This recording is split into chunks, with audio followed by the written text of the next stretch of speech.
बिस्मिल्लाहिर्रहमानिर्रहीम अस्सलामुअलैकुम। मैं हूं करामत मुगल और मेरे साथ हैं ईसा नकवी। नकवी साहब, मियाँ साहब की वापसी को तकरीबन 10 दिन मुकम्मल हो चुके हैं। इस दौरान जो एक सवाल बार बार किया जा रहा था वो ये था कि इलेक्शंस कब हो रहे। इलेक्शंस के फ्रंट से खबर क्या है? करामत मोहन साहब, आपकी इजाज़त से ज़ाहिर है कि इलेक्शन का मौजू और क्या फ़ैसला कर लिया गया, हतमी फ़ैसला, वो फ़ैसला जिसके सब मुंतज़र थे, और लग रहा है कि अब फाइनली वो फ़ैसला हो चुका है। सही।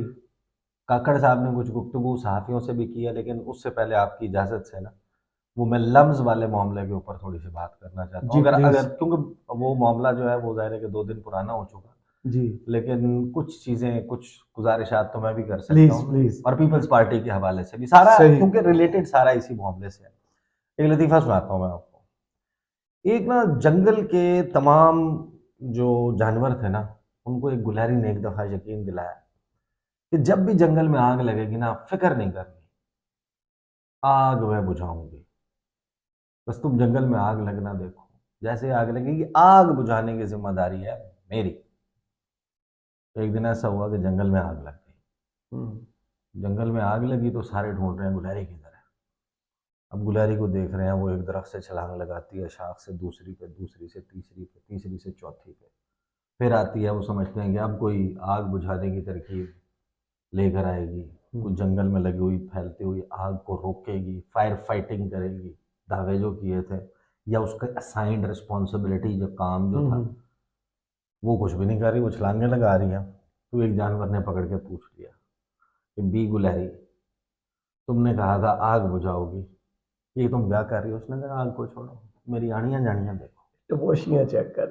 अरे मेरी छलांगे देखो। काकड़ साहब, यानी कि with all due respect to him, सब कुछ, मतलब आप वज़ीर आज़म बने हैं, आप अपनी पहले दिन से प्रोफाइलिंग शुरू करते हैं। मतलब आपने अपना जनाब कि मेरा प्रोफाइल लोगों को पता होना चाहिए कि मैं बहुत पढ़ा लिखा, को बहुत, आपने कहा जनाब मेरी काबीना की मीटिंग लाइव होगी। आपने कहा जनाब कि मैं डेंटिस्ट के पास गया और एक लड़की ने मुझे पहचान लिया, छोटी सी बच्ची ने। हाँ। एक बड़ा अच्छा एनकाउंटर हुआ उसके साथ, उसकी वीडियो बनवाई, वो आपने जनाब चलवाई। पहले एक कैमरामैन उधर था। उसके बाद आपने ये फैसला किया कि मैं मीडिया के साथ इंटरेक्शन करूंगा। आपने मीडिया को बुला के फिर आपने इंटरव्यूज़ देने का सिलसिला उफ। शुरू किया। फिर आपने ये फैसला किया कि आप न्यूयॉर्क भी जाना है, पाकिस्तान की नुमाइंदगी होनी चाहिए। रास्ते में आपने ये भी सोचा कि जनाब ये कैसे हो सकता है कि फैमिली भी साथ लेके जा रहा हूँ, तो एफिल टावर का विज़िट, पेरिस में लैंडिंग ज़रूरी है। वाह। आप एफिल टावर पे चढ़ गए, वहाँ पे आपने सेल्फियाँ ली, तस्वीरें उतारी। पहले जब आप खान साहब के साथ जाके वो ऊपर असम्बली न्यूयॉर्क में बैठ के बॉक्स में तस्वीरें उतारते थे, फिर तारीफ़ें करते थे कि इससे अच्छी तस्वीरें किसी ने नहीं। काकड़ साहब को तस्वीरें उतरवाने का बड़ा शौक है। हम्म। बन्नी गाला में खान साहब के साथ तस्वीर उतरवा रहे हैं, कभी उनकी तारीफ़ें, फिर उनके ज़ाहिर चीज़ें तब्दील होती हैं। वहाँ से फिर वो न्यूयॉर्क चले जाते हैं। वो 2 या 3 हेड्स ऑफ डेलीगेशन जो है, उनके साथ उनकी टोटल मुलाकातें, कुछ मीडिया इंटरेक्शन, अलबत्ता जी। वो मैनहट्टन के रेस्टोरेंट्स के ऊपर खाने खाते हुए, खाबे करते हुए पाए गए। हम्म। वहाँ से वो उड़ते हैं, वो पहुँच जाते हैं यूके। यूके में उनकी ऋषि सुनक से मुलाकात नहीं है, उनका कॉल ऑन नहीं है किंग चार्ल्स पे, लेकिन वो वहाँ पर फिर भी जाते हैं। फॉरेन मिनिस्टर लेवल के ऊपर मीटिंग करके खुश भी होते हैं, वहाँ पे भी कुछ इंटरव्यूज़ देते हैं, उन इंटरव्यूज़ के ऊपर भी ट्रोलिंग होती है। वहाँ से आप पहुँच जाते हैं जनाब सऊदी अरब, उम्रा भी आप अदा करते हैं, चले यार एक अच्छी सआदत है, बतौर वज़ीर आज़म आपने कर ली। वहाँ से फिर आप आते हैं पाकिस्तान, आप कहते हैं मैं फिर इंटरव्यूज़ दूंगा, मैं लोगों को बताना चाहता हूँ कि मेरे अंदर कितना विजडम मौजूद है। जिस तरह वो एक रॉ विजडम है ना जी उनका, जी। नरेंद्र मोदी का, तो हम्म। हमारे प्राइम मिनिस्टर ने भी बताना है कि मेरे अंदर कितना विजडम है। हम्म। वो सहाफ़ी के सवाल सुन के सवाल का जवाब देने की बजाय उसके सवाल का सवाल, सवाल पर सवाल करते हैं। ही क्वेश्चंस पीपल्स क्वेश्चंस। हम्म। वो उनको ज़ेर करने की कोशिश, अपने आप को बहुत शार्प, श्रूड दिखाने की, स्मार्ट दिखाने की कोशिश करते हैं। आप चाइना भी चले जाते हैं, आप फिर वापस आते हैं, बिज़नेस कम्युनिटी के साथ इंटरेक्शन कर रहे हैं, फिर ऑल ऑफ अ सडन आपको पता नहीं किस बेवकूफ़ ने मशवरा दिया कि आप कहते हैं कि मैं लम्स चला जाऊँ। भाई यूनिवर्सिटियाँ में ना जाएँ, कॉलेजेस में मत जाएँ, मरियम से सीखे। तालीमी इदारों में जो है वो सेंटिमेंट मुख्तलिफ है। वो जो तबका है ख़ास, जो वो उनका मुख्तलिफ है। वो दिमाग बहुत आप कहीं आजाद और होता जाएँ, है। आप वहां गए, वहां पर जाके आपसे सवाल हुआ, अच्छा बच्चों ने कितने कोई बहुत सख्त सवाल करने थे, कुछ भी नहीं था, कर लिए हल्के फुल्के थोड़े बहुत, ये कुछ भी नहीं थे। आपने आपने उनका जवाब भी हम्म, अपने दलाइल से, तहम्मुल से दिया, बड़ी अच्छी बात है, but that isn't your job. Hmm, आपका काम, यानी अगर आपको फॉर एग्जांपल आपने एक शख्स को एक शेफ के तौर पे हायर किया, खाना बनाना उसकी रिस्पॉन्सिबिलिटी है, आप उससे कहेंगे यार ये खाना बदमजा बना, वो कहे यार देखे ना मैं तो किचन की सफाई भी बहुत अच्छी कर लेता हूँ, बर्तन भी बहुत अच्छे धोता हूँ। आप कहें यार खाना अच्छा नहीं बना हुआ, हम्म, तो नहीं देखे ना बर्तन कैसे मांझे, हम्म, सेट किस तरह करके दिया आपको खाने पर, खाने को टेबल पे, साथ में जो उसकी डेकोरेशन है वो कैसे की हुई है, हम्म, खाने का जायका अच्छा नहीं, खुशबू तो आ रही है ना। और भाई आपका असल जो प्राइमरी जॉब है वो है कि आपने एक स्मूथ ट्रांजिशन करनी है from one elected government to the other elected government, hmm, और उस फेज में आपने ऐसे इकदाम उठाने हैं और इलेक्शनियरिंग के प्रोसेस को ऐसे आपने अदा करना है, निभाना है कि जिसके नतीजे में मुल्क में सियासी इस्तेहकाम भी आए और लार्जली एक्सेप्टेबल हो इलेक्शंस के, कंड्यूसिव एनवायरनमेंट बने एब्सोल्युटली। जिस पे तमाम जो स्टेक होल्डर्स हैं वो सेटिस्फेक्शन का इजहार कर रहे हो, आप बाकायदा फरीक बने हुए हैं, कभी एक पार्टी को आप एड्स कहते हैं, कभी आप एक जमात को जो है ना वो खुद से दहशतगर्द, भाई अदालतों का काम है करने दें, you are not, not your duty. आपकी ना ड्यूटी है ना आपकी कैपेसिटी में ये चीजें आती हैं, हम्म, खाम खाई आपने अपने आप को मुसलसल इस सारे मामले में पार्टी बना के नून लीग की बी टीम करार दिलवा, शबाज शरीफ बना। हाँ तो अच्छा अब आ जाए जनाब, ये तो हो गया ना, पीपल्स पार्टी इस दौरान क्या कर रही है, देखें मामलात इलेक्शन की तरफ अब जाते हुए दिखाई दे रहे हैं, दो तीन डेवलपमेंट्स हुई हैं, एक तो पीपल्स पार्टी को मेरी याददाश्त वापस आ गई है माँ, पता है ना फिल्म के आगाज में हीरो के सर पे चोट लगती है, उसकी याददाश्त चली जाती है, और उसके बाद वो पूरी फिल्म, आपको पता है कि ज्यादातर फार्मूला फिल्में जो है जी, वो ऐसी लॉलीवुड चलती रहती है। बॉलीवुड की हुआ करती थी, एंड पे या वो गाना सुनता है या फिर चोट नहीं गाना लगती नहीं है। सुनता, वो सीढ़ियों से गिरता है, हाँ, चोट भी होती थी, एक वो फैमिली सॉन्ग भी होता था। हाँ, या वो किसी पत्थर के साथ जो है वो हाँ, जाके सर टकराता था, सब कुछ बोला हुआ है लेकिन फैमिली सॉन्ग उसे याद होता था। बिजलियां चमकती थी और अचानक जनाब वो कहता था कि मेरी याददाश्त वापस आ गई है माँ, तो पीपल्स पार्टी की याददाश्त वापस आ गई, 16-17 महीने खाने खाबे, जागते जोहराने उठे। जोहराने असराने इशाइये, हाँ, जहाज के झूले, मिनिस्ट्रियों के मजे, प्रोटोकॉल, गाड़ियां आगे पीछे, प्रेस कॉन्फ्रेंसें, कभी आप पेशाब में हेरोइन ढूंढ रहे थे, कोक ढूंढ रहे थे, कभी आप उसकी रिपोर्ट उठा के बोतल उठा के बैठे हुए थे, मतलब आप ये सारा कुछ कर रहे थे मजे से, जिस दिन आपको लगा कि आप फेवर से आउट हो गए उस दिन आपको लेवल प्लेइंग फील्ड भी याद आ गया, उस दिन आपको इलेक्शन भी याद आ गया। दो स्टेटमेंट्स बताता हूँ फिर आते हैं उस इलेक्शन वाली डेवलपमेंट की तरफ। जरदारी साहब साबिक वजीर आजम यानी शहबाज शरीफ को मैंने बनवाया था लेकिन उन्होंने काम नहीं किया, हैं। हाँ उन्होंने अब याद आया ਉਹ जरदारी, ਪੁੱਤਰ ਨੂੰ ਪੁੱਛੇ ਨਾ ਜਿਹੜਾ ਵਰਕ ਐਥਿਕ ਤੋਂ ਮੁਤਾਸਰ ਸੀ। नहीं नहीं उन्होंने कहा कि ये पीपल्स नून लीग से ज्यादा पीपल्स तो पार्टी का वजीर आजम है, एब्सोल्युटली। अंकल शहबाज शरीफ और अंकल अंकल इसाक इसाक। डार, वो वहां से कह रहे थे कि ये नवीद कमर मुझे दे दो, हाँ, इससे अच्छा तो कोई वजीर ही कोई नहीं ओए है, होए। बाद में कहते हैं कि ये चीनी वाला स्कैंडल सारा इसी के खाते डालो, कभी कहते थे कि हिना रबानी खारा स्मगलिंग ये करवाता रहा। हिना रबानी खारा में दे दो, ये सारे मामलात चल रहे थे। ये खुशबू एक ऐसा गुलदस्ता जोड़ा है जिसकी खुशबू ता कयामत ओए कायम होए। रहेगी, वो गुलदस्ता पाश पाश हो गया उधर से देख खुली तो जरदारी बिरयानी की साहब, बोटियां चोरी हो गई। हाँ वो फरमाते हैं कि शहबाज शरीफ को अच्छा वजीर आजम तो इन्होंने बनवाया था, हाँ, ये तो मुझे याद इसमें है, तो वो बहुत प्रेस सारे ट्रेसेस कॉन्फ्रेंस। और चीजें मौजूद हैं। इन्होंने जरदारी साहब ने, अब खबर है जनाब के जरदारी हाउस नवाबशाह में अमायदीन ने मुलाकात की, मुलाकात में गुफ्तगू करते उन्होंने कहा कि देखें उन्हें मैंने बनवाया था लेकिन उन्होंने काम नहीं किया, साबका हुकूमत ने आवाम के लिए काम नहीं किया, जरदारी साहब साबका हुकूमत आपकी थी, आप छोड़ देते। नहीं आपकी थी जो हाँ, काम तो नहीं नहीं किया, काम कर रहे थे तो छोड़ देते ना। हाँ तो पूरा ये पूरा टेन्योर पूरा किया। फिर आगे साहब ने बताया कि जनाब पीपल्स पार्टी ने हमेशा आवाम के लिए काम किया और नवाब शाह में हम यूनिवर्सिटी बनाएंगे, फलां करेंगे, करेंगे अभी भी। 15 साल से आप क्या कर रहे अभी भी थे? करेंगे।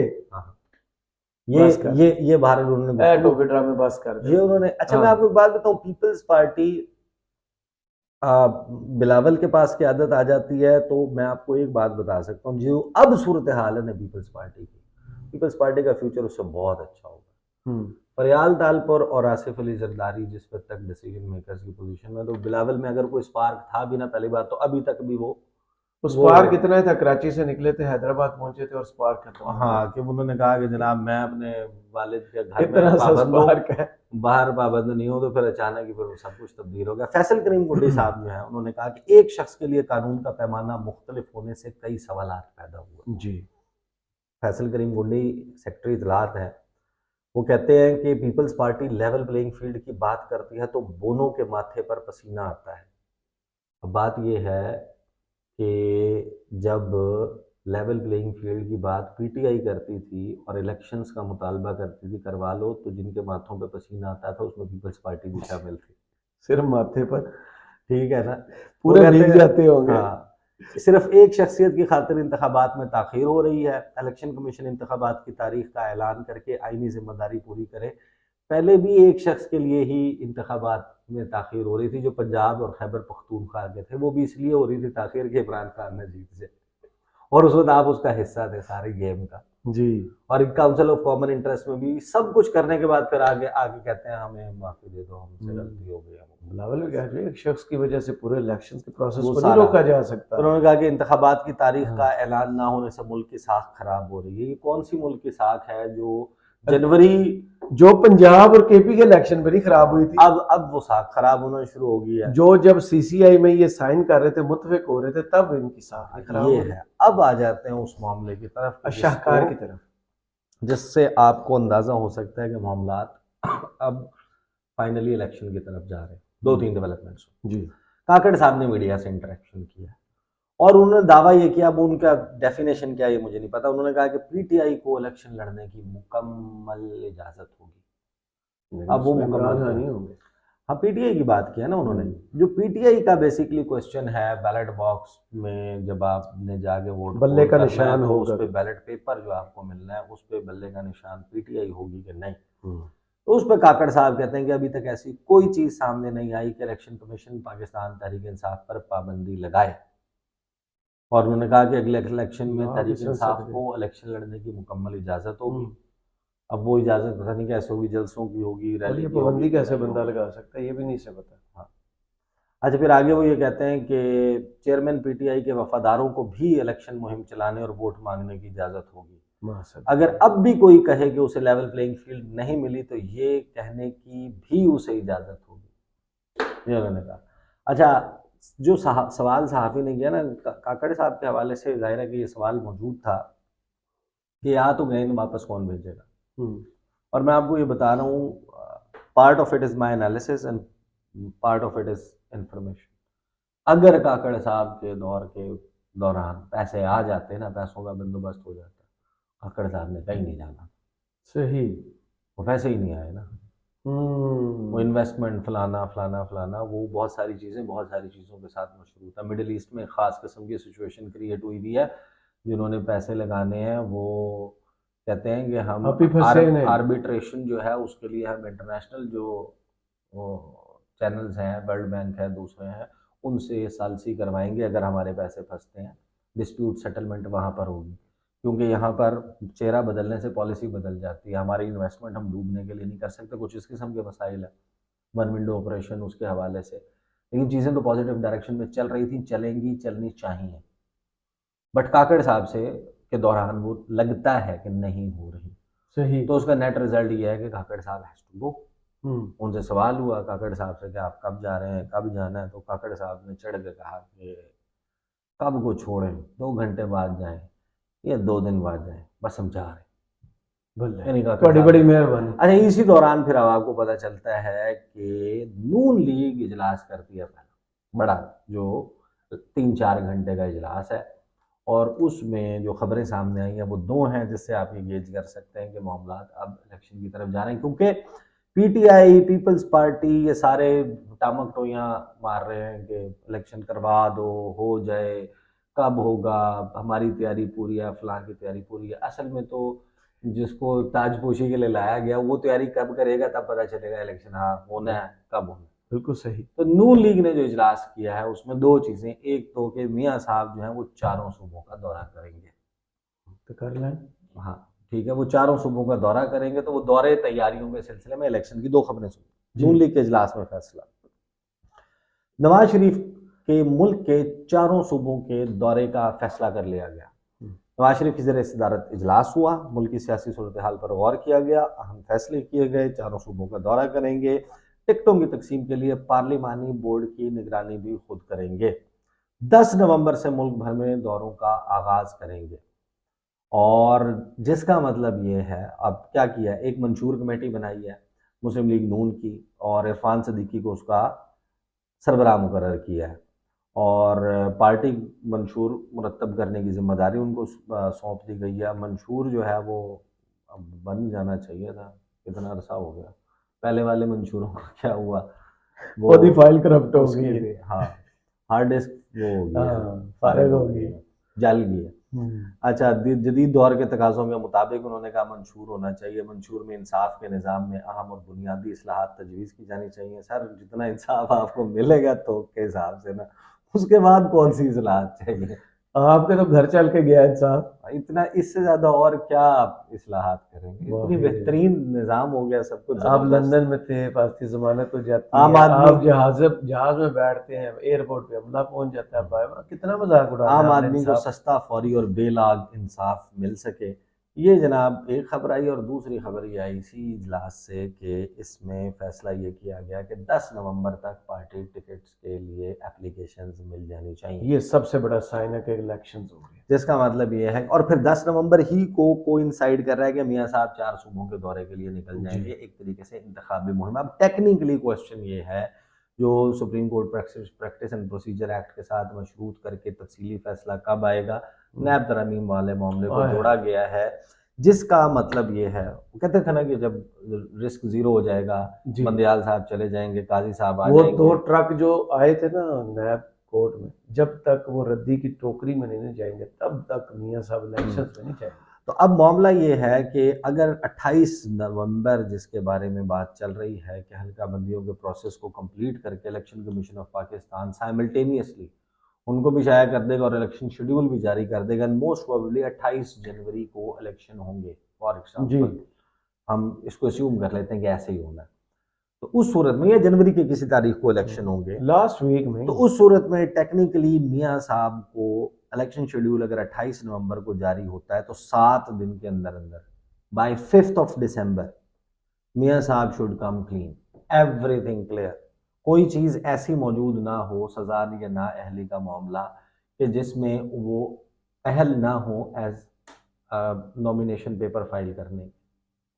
और इस सारी कहानी में आपको पता है कि सदर आरिफ अलवी साहब ने जो बेहतरीन किस्म की गेम की है पीटीआई के साथ, और पीटीआई के अपने बहुत सारे अंदर से लोगों ने जो किया है, खान साहब आप ईरान में थे, उन्होंने हामिद मीर साहब को एक इंटरव्यू भी दिया था। हाँ, मैं चाहता था कि मैं उसके ऊपर कमेंट करूं। हामिद मीर को जो इंटरव्यू दिया था ना, उसमें उन्होंने जो मजाक उड़ाया ना, उन्होंने कहा कि नून लीग के पास बयानिया नहीं था, अवाम ने उन्हें बयानिया थमा दिया, और बयानिया वो है जो नवाज शरीफ ने तकरीर वहाँ किया ना, उनने वहाँ कहा कि एस्टेब्लिशमेंट और सियासी जमातों के दरमियान जो गैप है ना, उसको फिल करना है और साथ लेके चलना है, ये बयानिया। तो असल में बात ये है, सुने कैसी बातें करते हैं और किस दौर में रहते हैं। बहरहाल वो ना, अलवी साहब को ना नून लीग को चाहिए कि अपनी मंशूर कमेटी में डाल लें, मशवरे अच्छे दे देंगे उनको मंशूर पॉलिसी बयानिया बनाने में मदद दे देंगे। कहते हैं, मुझे जो मजे की बात लगी ना, कहते हैं अगर मैं पीटीआई में ना इस वक्त ईवान सदर में ना होता, पीटीआई को वजीर होता तो जेल में होता, आप 100% जेल में होते। अच्छा, मैं आपको एक बात बताऊं, अगर ये वहां पर नहीं भी होंगे ना, जो मामलात बन रहे हैं, काजी साहब, काजी फायजी साहब की जो कुछ क्वेश्चनिंग थी ना, उसे मुझे लगता ही है कि सर वो जो प्रैक्टिस एंड प्रोसीजर बिल है ना, जो उसमें उन्होंने मान लिया है कि वो जो तरमीम का हक असम्बली को उन्होंने बगैर वो 2/3 मेजॉरिटी के मान लिया ना, अब देखिए जो बिल नैब तरमीम का लदम करार देंगे, इसकी बहुत सारी शिकें उन्होंने वापस बहाल करनी है, जहाँ जहाँ मियाँ साहब फिक्स होता है ना फायदे में, वो बहाल होनी है। उसके अलावा जो नया वाला इलेक्शन एक्ट वाला है ना, उसमें कुछ चीजें भी ऐसी हैं सर कि ये पिक एंड चूज हो सकता है, पिक एंड चूज ही होना है इसमें। अगर वो कह रहे हैं कि पार्लियामेंट का इख्तियार है, हाँ, तो फिर उस इख्तियार के तहत जितनी कानून साजी की है उसको मानना पड़ेगा, मेरी तो समझ ये है। अंडरस्टैंडिंग मेरी तो ये है। बट लेकिन उसमें असल में यहाँ जो काजी साहब बैठे जो हैं ना, मामला है तशरीह ना, भी अपनी मर्जी से करेंगे ना। जो इलेक्शंस इंतखाबात वाला केस है ना, उसमें जो आबिद जुबैरी के साथ और बाकी लोगों के साथ जो क्वेश्चंस हुए थे, उसमें ये सवाल के सदर, ये तारीख किसने देनी है, आइन के मुताबिक वो देनी है सदर ने नहीं दी, खिलाफ वर्जी। कहीं ना कहीं वो आपको बात झलकती हुई नजर आती है। आपको वो याद तो होगा पीटीआई मैंने ने एक पिटीशन सदर साहब के खिलाफ भी की हुई है ना, आपको पता होगा, इलेक्शंस वाली डेट ना देने पर, वो भी अभी पेंडिंग पड़ी है। तो ये देखें सारा मामला मेरे ख्याल में एंड में सारी चीजें जाएंगी सुप्रीम कोर्ट के पास और इलेक्शन की डेट भी सुप्रीम कोर्ट से आएगी। चले वहां से आती है कहाँ से आती है, इस बात से हटकर बात यह है कि जो जमात तैयारी अब करना शुरू हुई है, जो कहती थी जनवरी की 28 तारीख को मरियम नवाज साहिबा के पाकिस्तान आने के कुछ दिनों के बाद सलीम साफी के इंटरव्यू में प्रोफाइलिंग करवाते हुए मरियम नवाज साहिबा कहती हैं कि 70% तैयारी मुकम्मल है, हमने तो सिर्फ ऐलान करना है। उन्होंने अब एज वी स्पीक 31 अक्टूबर और 1 नवंबर के दरमियान का जो दरमियान में वक्त है, उस दौरान ये फैसला किया कि हम इलेक्शन की तैयारी शुरू कर रहे हैं, जो 70% हो चुकी थी। उन्होंने कहा कि इलेक्शन बाद में माहौल खत्म हो गया ना, सारी जीरो पे चली गई। हाँ, टिकट्स जो है उन्होंने कहा कि जनाब उसके लिए अप्लाई कर दें, और अगर वो तैयारी करना शुरू कर चुके हैं और 10 नवंबर से मियाँ साहब आपको अगर घूमते हुए इधर से उधर जाते हुए नज़र आ जाएं, इसका मतलब ये है कि अब हम इलेक्शन की तरफ बढ़ रहे हैं। चलिए, बहुत शुक्रिया ईसा नकवी, आपके तज़िये का कमेंट्स बॉक्स में ज़रूर बताइएगा। ये वीडियो आपको कैसी लगी। इजाज़त दीजिए, अल्लाह हाफ़िज़।